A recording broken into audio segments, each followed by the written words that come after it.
Services Marketing, MKT 625. Lecture number 2.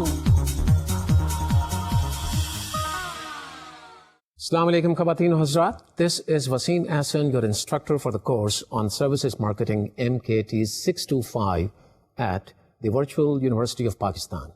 Welcome to lecture number 2 of the course. In the previous lecture number 1, I gave you an introduction to the course and covered a few topics that basically are responsible for having brought services to the point they stand today, meaning the factors which pushed and give impetus to the growth of services. Two of the factors which really are very important in a historical perspective are deregulation of the industries in the US economy and privatization process that took place back in the 80s in the UK, and the impact collectively of these two developments in so many different economies of the world. In today's lecture, I'm going to talk about a few more factors which really are responsible to give the area of services a continual growth, meaning all those factors which are responsible for a perpetual growth of services, the way services present themselves today. It has been seen that the larger an economy is, the larger is the service sector. Likewise, the more advanced an economy is, the larger is the service sector. And by talking about the figures which I did give you in the previous lecture, meaning services constituting something like 80% of the GNP of the US economy and 50% of the Pakistan's economy, I think that says it all. So services have been growing at a rapid pace. They have become important, very important constituents of the GNPs of economies, ranging between 50 to 80%, and therefore have got to be taken very seriously as a separate area. That basically has been the theme, and that basically is going to be the driving force for learning all the objectives that I talked about in the previous lecture when it comes to educating ourselves about this course. A few more factors are per capita income, working women in any given society, the role of technology. I did touch upon this in the previous lecture, but a little more details today. The overall lifestyle, and another factor which has come to the surface in a very significant way is that of outsourcing. Let us now talk about these factors one by one as to how they really have given rise to the growth of services the way they have grown. Per capita income means the increased per capita income. As per capita income grows in any society or in any economy for that matter, what happens is it escalates the labor costs. With that escalation, many jobs that are done in a very traditional way, for example, housekeeping at homes or housekeeping also in offices, those kind of vanish into the service area. Those do not vanish at all, but they get transformed into the service area. They emerge as things which are offered in a professional way by professional companies. And when that happens, it also leads to competition. And when competition comes into play, what happens is the marketing implication presents itself, and you as marketing managers start looking into the whole thing in a very professional way, because there's an opportunity that is knocking at your door in terms of developing products which you can offer as professional services to all those people who are not in a position to enjoy those services in a traditional way, meaning in a very cheap way or in a way which is affordable. So what happens is, or rather what happened, companies that offer housekeeping services or gardening services really have grown, especially in the developed world. In the developing economies also, these services are presenting themselves in a very professional way. If you take a look at these kind of services in relation to our market, you will notice that there are many organizations in the private sector in particular which make good of these kinds of services. Housekeeping being one. I mean, if you take a look at banks, you will see people working as janitors offered to the bank or the institution in question by companies that have specialized into these kind of areas. Another factor which I talked about is that of working women. The more advanced a society is, more and more women are kind of attracted into the folds of professional areas. When women get into the professional areas, what happens is that all those jobs which are done by them at homes are no longer done by them. And therefore, the void created has got to be filled by somebody else. And that's where the role of the same companies that I talked about just a moment ago in relation to the per capita income come into play. These companies start offering services like housekeeping, and the fact of the matter is that the growth in the nursery and pre-nursery schools that we see all over the world also owes to this factor. Women who work in the professional areas do not really have time to attend to their small kids. They have to go to work, and in their absence, somebody has got to take care of so many different kinds of jobs, and the housekeeping being one, the nursery schools being another, and that is another factor which has given rise to the growth of services. Yet another factor which really is responsible for the growth of services in an exponential way is the improved technology. And this is something that I talked about in the very first lecture, and I'm going to talk about a little more in detail as to how technology comes into play or has come into play to give a tremendous boost to the services marketing. Again, I would like to take your attention back to the telecommunications industry. Look at the volume of traffic which telecommunications handle. Look at a typical telephone exchange and the voluminous work and the traffic that goes through that particular exchange. It all owes to the improvement of technology and the deployment of technology that we are in a position to manage those services in an effective way. Even if you want to find a simple telephone number and you call the local inquiry, the prompt response that you get is assisted by a certain level of technological support, and you can feel that. Likewise, if you take the example of banks, just look at the ATMs, meaning automatic teller machines, the facility that those provide to customers in order to draw cash from the bank. You don't really have to go into the bank and stand in the queue, wait for your turn to get cash, go to the ATM, swipe your card, and get the cash. Look at the number of transactions that take place inside of any given branch of a bank.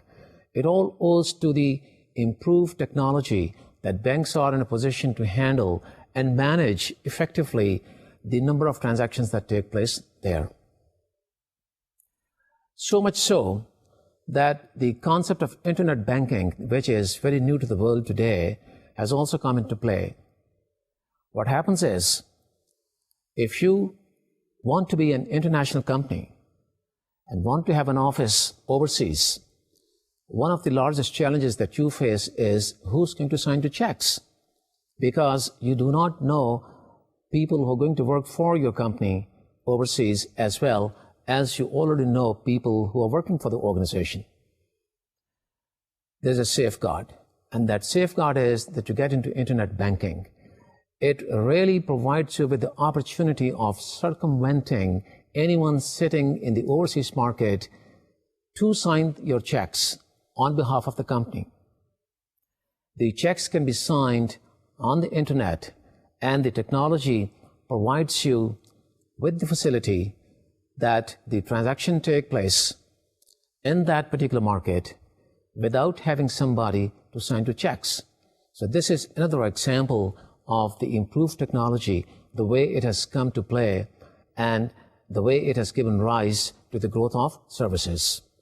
Now, I've given you all these examples in order to set your juices flowing in terms of thinking, what could be the marketing implications of all this? Well, the marketing implications of all this is that you as marketing managers have got to be very analytical and have got to be very quick in terms of picking the opportunity which presents itself in the marketplace, and you introduce products which could be offered in a professional way, supported by relevant marketing programs so that you can outfit competition. This is the marketing implication. I mean, the idea is not just to talk about the technology and the technical factors which have brought all these things possible. The basic objective is to look into the marketing implications of the development that keep giving push to the growth of services. We can talk about a few more examples like airlines and hotel bookings and reservations. Look at the account statements that are sent to you by the credit card companies, meaning the banks. All this is possible because of the improved technology and internet. You can have a seat of your own choice. You can also have the opportunity of buying your seat at discounted rates. If you are booking yourself online, you have the opportunity and luxury of booking accommodation to yourself in a hotel somewhere overseas. And you also can buy different products which are the derivatives or which are the extensions, so to say, of the products we are used to. I will give you here an example of the frequent flyer program. The more you fly, the more you enjoy flying is kind of a tagline talked about so many different airlines. I'm not giving you the exact words. I'm just giving you the essence of the programs which so many different airlines have in place in order to attract customers. The objective is to attract more and more customers to become part of the frequent flyer program so that they fly more and more on that particular airline, accumulate points in relation to the flying that they do, and then in the end get some rewards. You can get rewards in terms of more flying at a cheaper rate, or you can also get some rewards in some other tangible ways. Same is the case with banks. The more you use your credit card, the more opportunity you have to win rewards. And those rewards are offered to you again in so many different ways and means. You can opt for certain products because you have certain points accumulated in your name. My point here is to give you these examples just in order to draw your attention to the fact that all these things I'm talking about are different products. And these are the products are extension of the main product, and the main product in case of airlines is flying, buying a seat in an aircraft. In terms of a bank, the main product is a credit card. But when it comes to extensions of those products, all those extensions are possible only because of the deployment of the technology at your disposal. If we did not have the benefits of the technology, meaning the latest information technology, we would not have been in a position to offer these kinds of extensions of the products that I've been talking about. So the marketing implication of all these issues that I've just raised are very important for the marketing people to become effective managers in the area of services. Never lose sight of the fact that we basically are looking into all these things and educating ourselves about the marketing concepts. And therefore, we have to look at the angle which really gives us insights into the marketing aspects. Another very important factor, which is a byproduct of all these factors that I've talked about so far, like increased per capita income and the working women, improved technology, is the factor of outsourcing. Outsourcing contributes a lot toward the growth of services, and in so many different ways. With the help of examples, I will tell you how. Let us first try to understand what outsourcing really is. Well, I have no reasons to believe that you do not know that, but just in order to refresh your knowledge, outsourcing basically is about buying your products from another company just in order to have the benefits of costs and profitability. If you buy certain products or services from another company because you can save on capital costs, or you can save on operating costs, or you can avoid the complications and the sophistications of managing people in departments which you can avoid having as part of your core business, you like to get into outsourcing. And outsourcing is very closely related to the concept of supply chain and the latest brand management practices. Without having to go into what those practices are of brand management and supply chain, I would like to restrict myself to the point that one corporation goes to another corporation by outsourcing its services to the vendor corporation. If you happen to be Corporation A, you go to Corporation B and buy some services from B because you want to have the benefits that I've just talked about. There could be so many different examples, and the areas which are very significant in terms of making ourselves more educated on the concept of outsourcing are data processing, call centers, HR functions, office solutions, and housekeeping and janitorial services as well. The list does not end here. I really would like you people to think about more services which could be outsourced, just in order to have your analytical skills and the thought process focused on what I'm talking about, and you will have many more answers. And in case you have more questions, you can always get back to us so that we can get back to you with answers. Let us talk about these examples that I just gave you. Data processing is outsourced to another company, not because you are not in a position to process that data. Basically, what happens is that data gets generated in your corporation, but just in order to save on certain costs, which could be capital costs. Now, capital costs could be that you don't really want to invest into computers and the equipment of information technology just in order to have a very sophisticated data processing center, because you know that you can get this job done by somebody else at more economical rates. So when you realize that this practice can become economically and in marketing terms more viable if you get into outsourcing, you like to go to somebody else. So after generating the basic data in your corporation, you might like to have it processed in terms of formulation of certain reports or certain analyses at a very frequent basis. Could be on daily basis, could be weekly, and could be monthly. And it also could be a combination of all, meaning daily reports, weekly reports, monthly reports, and then of course yearly analyses. Banks get into this practice. Consumer item companies have gotten into this practice, and they do not get into this practice only because they cannot do it. It is because they really want to concentrate on their core business, and they know that by devoting their attention to the core functions which they are required to execute, they keep their focus there and involve other companies as vendors with their business outsourced to them. Let us now take the example of call centers. Call centers have mushroomed in so many countries of South Asia and Eastern Europe. How these call centers have come into being is a very important development that we have to understand, because we as marketing people have to look into the marketing implications of these services which present themselves to people like us to exploit the opportunity.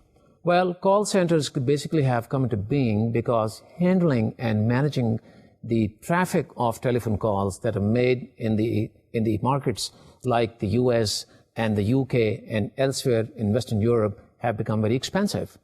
And they thought that shifting call centers to the countries that I've just mentioned, or to the parts of the world that I just indicated, is going to be less expensive and therefore economically more viable. And that is why these services have been transferred to the countries like ours. And if we are in a position to capitalize on this part of the supply chain, so to say, then we are the winners, of course. But the real challenge lies into looking into the implications of the marketing process. To what extent we are in a position to offer services which the buyer is looking for. For example, an American call center, which is placed here in our country, would like to have the kind of service which is second to none in terms of the quality of voice, in terms of the quality of accent of the people who respond to those calls, because they would not like their callers to be confused by the quality of accent which they do not understand or which they do not appreciate. So looking into the marketing implications and to the sales dynamics of these call centers, people like us can capitalize on this opportunity and develop a very viable and economically feasible base of this kind of services. Another example could be that of the HR services. You know that we also have a lot of HR companies in our country, and the basic job of these companies is to provide consultancy on human resources to so many different clients. It again does not mean that those clients are not in a position to have the quality of human resources staff which these consulting companies offer. It means that in terms of marketing and economics, they find it more viable to go outside and outsource many services and many business propositions in the area of HR to those consulting specialists. So this could be another example of outsourcing. Headhunting is done by these HR companies. I mean, the client companies can also do this job by themselves. But again, I would like to draw your attention toward the economic side of the whole proposition. If it makes it more economically viable and more attractive in terms of marketing, it makes all the more sense in the world to go to somebody else and outsource your jobs to them. Another area which is very new to the world and which really has sprung up over the last decade and a half in a very progressive way is the concept of office solutions. Now, office solutions could be of so many different kinds, but I'm going to refer to the office solutions which basically relate office space. You're looking for an office. You do not have time to run after the brokers who could pinpoint different properties where you can develop your office, and also you do not really want to invest into capital because you do not know how your business is going to respond and to what extent you're going to fulfill the goals and objectives of the business that you have envisaged. You do not like to go for your own office and avoid that capital expenditure. So you think in terms of having these solutions, or you like to outsource this particular requirement to a company that can look after these problems of yours. So you outsource your office space to somebody else. In very plain and simple words, you rent offices which are ready-made and which offer you all the facilities, just like a hotel offers you all the facilities. If you want to stay overnight, these facilities offer you everything that you require in an office, starting with electricity, air conditioning, to information technology needs. Everything that you may think of or anything that you may need while you're working in an office is provided by these companies. And again, I would say that this concept has come to the surface with the development of the kind of supply chain that we have in today's world and the kind of brand management that is in practice in today's world. With internationalization and globalization that is taking place all over the world, these concepts are becoming very localized, although they are very internationalized in terms of the fact that these kind of companies are international or very multinational, so to say, but these concepts are practiced in so many different countries of the world by having certain adaptations in terms of the localized needs and requirements. So what I'm saying is that this also is a terrific example of outsourcing, which keeps you from having to invest very heavily into the capital goods, and which also circumvents the need for you to have specialized people who are going to help you in terms of development of an office and the time that it requires and so many other related, associated problems and challenges which you really can avoid if you were to outsource this requirement to the kind of company or companies I'm talking about. A couple of more examples could be in the areas of housekeeping and janitorial services, and I think I already have talked about those. Housekeeping and janitorial services are catching on very fast even in our market, and like I said, you can pinpoint and identify their personnel working on the floors of so many different banks and private corporations if you happen to go there. The summary of the whole talk is that with the help of all these factors, there are so many different industries which stand transformed or which have come into being altogether. And the fact of the matter is, before I wrap up, I would also like to give you one more example, which is one of the latest developments in the area of services, and I think I just cannot afford not talking about that, is the individuals, the way they have become very important, the way they also have become service sellers, and the way they integrate themselves into the larger groups of consultants who are kind of vendor companies.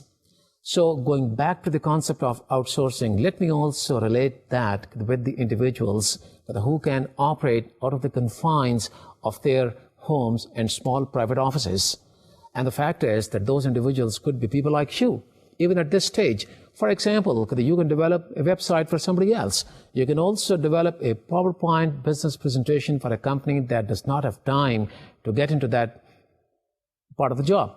And if they happen to know you and they have your profile, maybe you can become their vendor. And what they're doing is they're outsourcing a certain part of the job to you because you can deliver the product they're looking for. So what is happening is that people like you who can operate as individuals are getting themselves integrated into the larger groups who work as bigger consultants or larger consulting companies, and those are the companies to which larger corporations outsource their business in order to get their products or in order to get solutions to their problems. This is the latest development which has taken place in the world, and people like you can really cash in on the opportunity.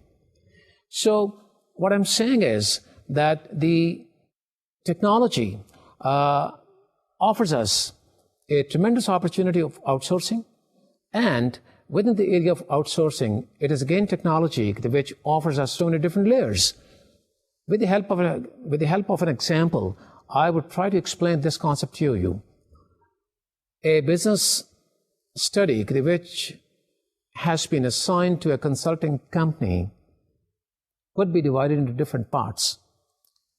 Of course, the company keeping the core part of the study, other smaller parts could be given to small companies or individuals like you who can do that part and can submit their parts duly done, accomplished online. So isn't this the benefit of technology, that you sitting in your small private office can do the part of job which has been assigned to you, and you're submitting that part of the report to the consultant who assigned that job to you, and in the process helping that consulting company accomplishing their bigger report and then submitting the final product to the original client.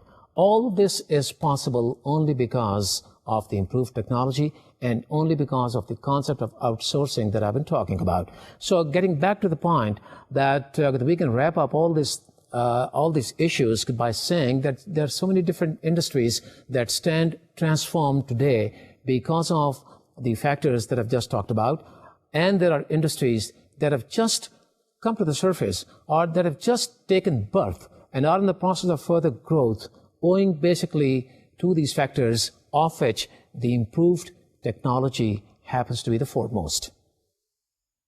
After having talked about all these issues and all these factors responsible for the growth of services, I think that we all are very clear about how services have taken shape, the kind of shape they present today, and how we should respond to different requirements that emerge among the customers and the kind of marketing practices that we should have compatibly formulated in response to those requirements. Let us now talk about types of services. I did indicate in the beginning of the lecture that I will be talking in a little more detail about the kinds of services that we deal with as marketing managers. I did touch upon this topic in lecture number 1, but now we need to get into details.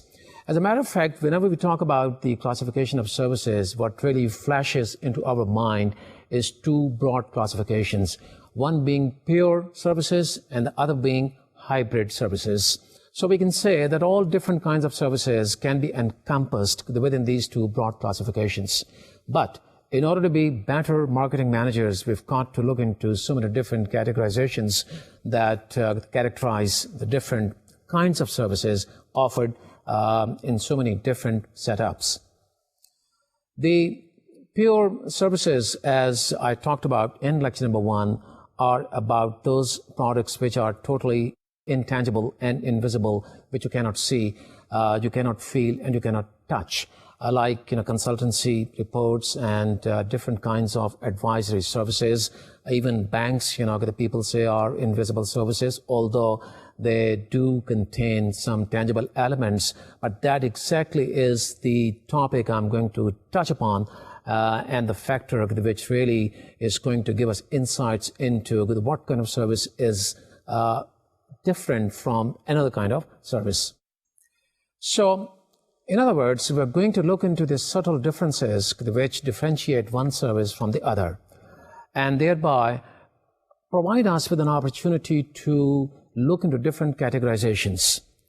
And it goes without saying that we look into those categorizations in such a subtle manner that we have the right kind of marketing strategies in order to deal with different kinds of services. May those be pure services or may those be hybrid services. But here you see there is something that we have to clarify, because there could be a certain level of confusion creeping into the concepts when we talk about the pure services or hybrid services. The fact is, there are so many different services which are not really pure because they carry elements of tangibility. And the reason they carry those elements are because some kind of tangibility is engaged and accompanied by the delivery of the service. I gave you the examples of the airlines and restaurants. In restaurants, you get something tangible, which is food, but then it is the service aspect which is extremely significant and require our attention to look into the dynamics of competition and marketing, meaning services marketing. Same is the case with airlines, that we buy something which is not very tangible, but then you see there is a tangible part that we take into consideration, and that is the aircraft or the state of affairs with the upkeep of the aircraft and so on and so forth. So there are so many angles when it comes to the elements of tangibility and intangibility. But what is important for us to understand is, and keep in mind, is the service side of the product which we are dealing with, because we are basically educating ourselves on the concepts of services marketing. So having said things about the tangible elements that accompany so many invisible products also, let me tell you that in the words of a marketing expert, a real marketing guru in the world of marketing, there is no pure, tangible, physical product that does not carry with itself the elements of intangibility. Meaning, with every tangible product, there's an element of service. There are certain products where these elements play a very important role, and there are products where these elements do not play a very important role, but the role is there. So in other words, there is quite a bit of relationship between tangibility and intangibility. So it is upon us as marketing managers to differentiate what level of tangibility is involved in the product that we are dealing with, or what is the level of intangibility that we are dealing with in relation to our product. In saying so, Let me also draw your attention on the concept which the same marketing expert has given. He classifies services into two areas, and he says that the one could be classified as search products and the other could be classified as experience products. Now, when I talk about this concept of search and experience, please do not get confused by things that I already have talked about, meaning the pure services and the hybrid services. I will get back to that point after clarifying what this is all about, meaning search versus experience. This expert says that search qualities are those which are accompanied by tangible products. So in other words, tangible products are search products. Those products which you can search very easily. You go to a store, look at the shelf, and you know what you want, and it is sitting there, you just pick it up. It's a brand, it has certain colors, it has certain features, it has certain dimensions, and there's no way that you can miss it. So search qualities are the qualities which are accompanied by tangible products. So a very broad classification or a very broad division which this marketing expert talks about the tangible products. The other products which he calls experience products or the experience qualities that we deal with are all about services. You cannot search services the way you search tangible products.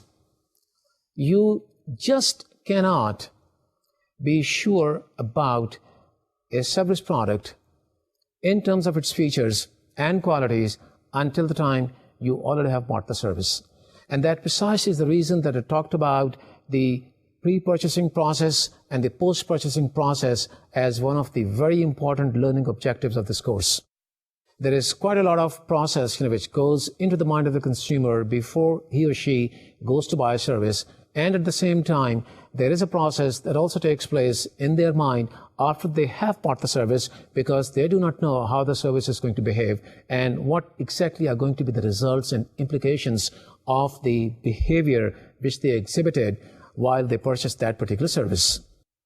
Therefore, we can very safely lump all the categories of services into one basket, which could be known as experience goods. So I think we should be clear by now by what is meant by search goods and experience goods. Search goods are the tangible goods and experience goods are the services. We are basically concerned with services, but because of the intertwining relationships between the tangibility of products and intangibility of products, we've got to understand where we draw the line, and when we have drawn the line, how do we proceed in terms of making our marketing strategies. And before we make those strategies, what are the variables involved in the marketing mix of the divisions that we are talking about. So this is one of the fundamentals that we must learn before we proceed further.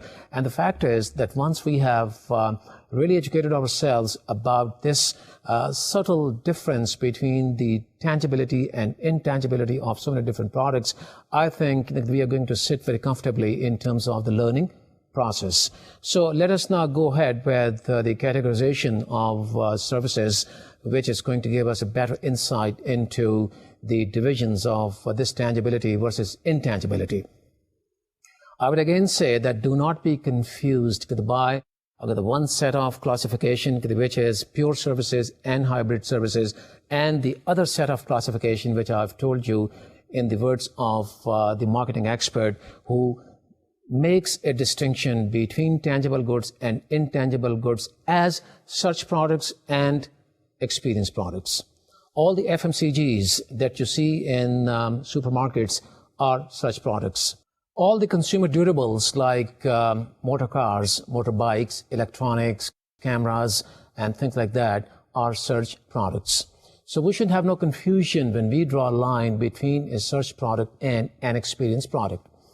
We can say that experience products are those products which are intangible, or even if they're not fully tangible, they do carry some elements of intangibility. We're going to look into that classification with a few details and the categorization, which is going to form the basis of the broad classification that I keep talking about, meaning the pure services and hybrid services. Let's take a look at this categorization. First of all, we have the pure tangible goods. Pure tangible goods are the ones which are purely tangible commodities, and I think that you can guess very well what I've been talking about is the pure tangible goods, meaning the FMCGs, the motor cars, motorbikes, electronics. They are all tangible goods. And these are the ones during the purchase of which you do not really pay too much attention to the service aspect.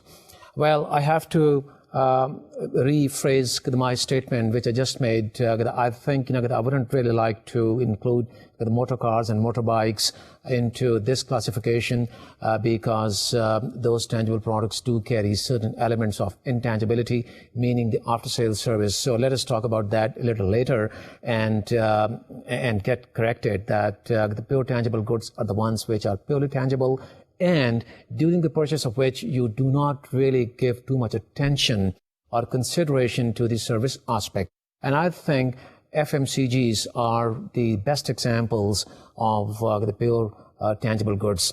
While buying chocolates or the brand of tea or coffee or soaps, you do not really give too much attention to the service aspect.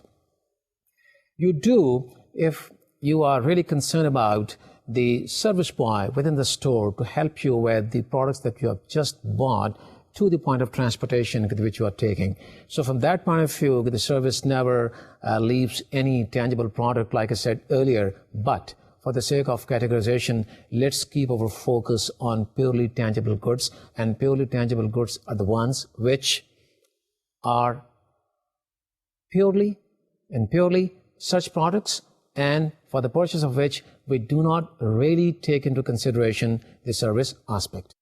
The second category could be tangible goods with accompanying service. Now, what this really means is that you are out to buy a tangible good, and the tangible part is dominant, but then service part also matters.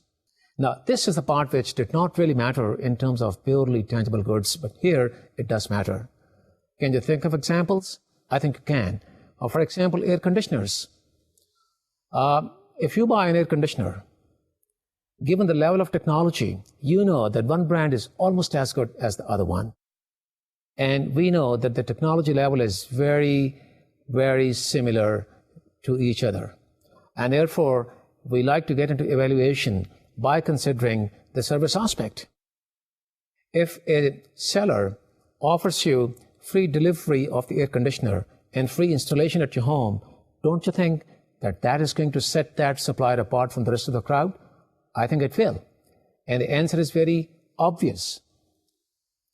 So what it really means is, in this category, the tangible good is the more important part, but then the service part also is very important, because that could be the part which really becomes the weighty part when it comes to the evaluation of the product.